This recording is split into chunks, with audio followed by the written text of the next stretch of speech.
یک دقیقه زندگی. فکر کنین در حدیث مسند احمد است کسی که این دعا را صبح 3 دفعه و شام 3 دفعه بخوانه دیگه الله متعال بالای خودی را لازم میسازه تا در قیامت از این بنده را راضی بسازه. درست است؟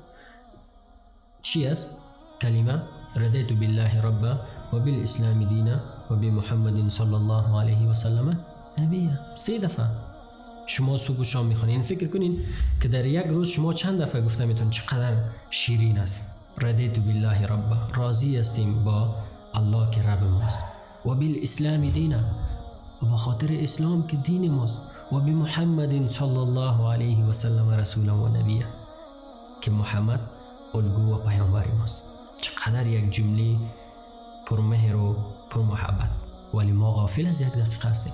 فکر کنین که در 1 دقیقه چند دفعه شما میره گفته میتونین رضیت بالله ربا و بالاسلام دینا و بمحمد صلی الله علیه و سلم نبیه.